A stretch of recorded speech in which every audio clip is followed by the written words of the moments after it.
the fucking ceiling and asked, "Why me?" Yeah, he'd been found guilty of dealing, and the judge had thrown the book at him, calling him a... what the fuck was the term? Oh yeah, a scourge of our society. But Max didn't think the judge had really, meant it. During the trial, etc., Max had been so out of it on dope, he'd thought he was some kind of rock star, waving to the crowds, and he expected to be found innocent. Yeah, they were some seriously good drugs. Finally, out of the haze of the drugs, the booze gone from his system, Max realized he was actually going to the freaking slammer. He screamed at his lawyer, "Get me out of this! I don't care what it costs!" His lawyer had actually smiled. The bollocks smiled. Yeah, bollocks. Max's speech was littered with Irishisms from all the mad deranged mix he'd encountered the past couple of years.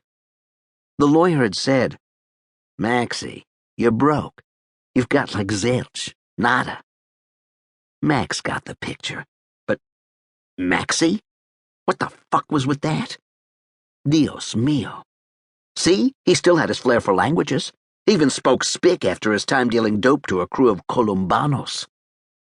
His lawyer had said to him, "Keep your head down."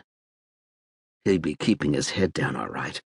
On Rufus, it seemed. He'd heard they ran a train through New Fish, and this was not a train you wanted to board, as it involved lots of guys and your ass. The reality of the situation had sunk in when the verdict came down, but, as he so often did, he'd managed to look at the bright side. Hey, what could you say? He was a positive thinker, an optimistic dude. Maybe this was a reflection of his spiritual training. Yeah, he was a Buddhist, knew how to get into himself, and knew how to not let the negativity of the physical world affect him. He'd asked himself, as he often did during times when his life went to shit, what would Gandhi do in a situation like this? He wouldn't be panicking, that was for damn sure. He'd be getting off on it, acting like, yeah, a harsh jail sentence. It was a bump in the road. They can beat me up, but they can't keep me down. Like that.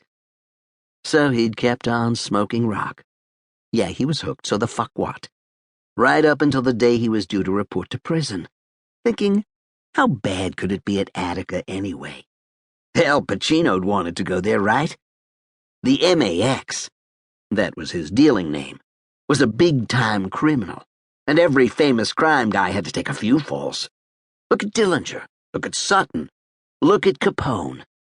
It was just part of what you signed up for when you wanted to be the kingpin, the big boss. As a successful businessman, Max knew that you always had to stay one step ahead of the competition. So, to bone up for jail, Max had stocked up on books and DVDs. He'd been given a surveillance bracelet and couldn't leave his apartment, so what the fuck else was he gonna do? He hadn't read anything other than the Wall Street Journal since he was in goddamn high school. And let's face it, he didn't read the journal. He just liked to hold it up and stare at it intensely for show, to make people think he was one serious dude who knew his shit. But now he'd started reading for real. The first book, Animal Factory. Edward Bunker, now there was one tough mofo. Then he checked out Genet's prison journals till he shouted, "Hold the goddamn phones! This guy is like a pillow biter?" The fuck with that? But Stone City by Mitchell Smith, yeah, he liked the hero in that. Felt he might take that road himself. Same deal with Green River Rising, Tim Willocks, an innocent guy caught in a prison riot, and against all the odds coming out on top.